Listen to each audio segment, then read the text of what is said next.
exclusive bonus round discussion from GDC comes to a close as industry analyst Michael Pachter, Game Informer editor-in-chief Andy McNamara, and Giant Bomb editor-in-chief Jeff Gersman weigh in on what's next for the console war. With new hardware like the Ouya, Steambox, and more stepping into the console arena, is the pressure on Sony, Microsoft, and Nintendo to make more drastic changes to their business? What about Apple entering the console space? You'll be surprised by what they have to say in this episode of the bonus round.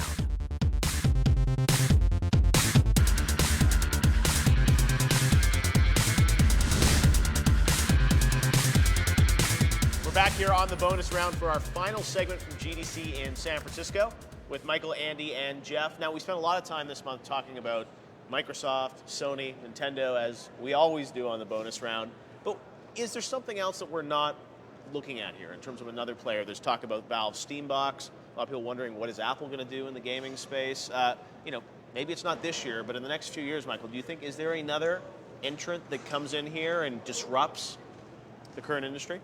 I don't think so. Not disrupts. I think there'll be guys who augment the industry, expand the industry. So I think the Ouya, Game Stick, maybe Shield, maybe an Apple box, and certainly Steambox.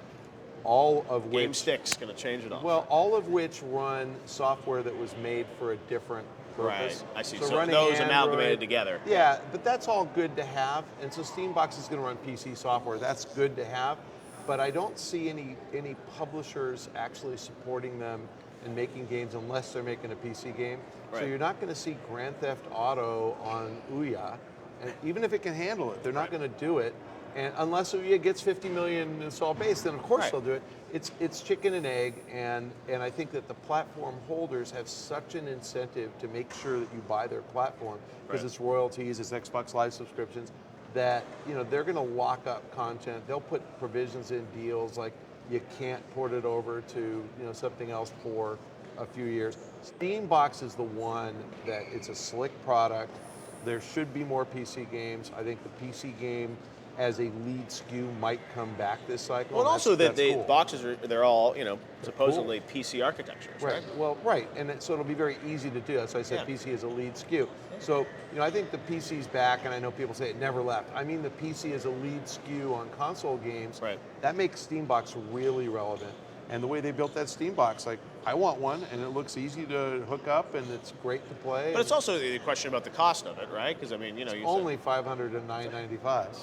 But Andy, do you think does Apple make an interesting play here and get into the space, and you have an Apple TV game on the cover of Game Informer? I'll tell you, if I am Sony or Microsoft, and I think they've said this before, the person that they're most concerned about is Apple. Right. And I think that's right, because this is one of those things I think the video game industry faces as a whole, is that right now we have Ubisoft with their own stupid store, we have EA pushing Origin, you know what I mean? Like, everyone's trying to cut their piece of the pie.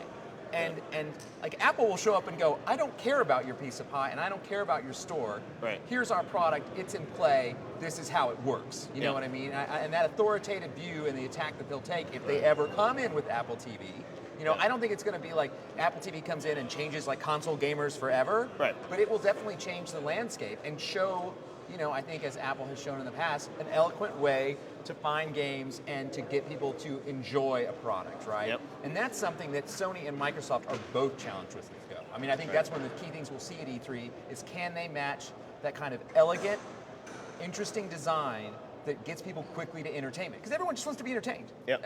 We just want to fill every moment of every day. When we have 3 seconds, we want to fill it with entertainment. Yep. And they have to figure that out and figure out how to make that enjoyable in a very quick way. So to me, I think Apple's the scariest one.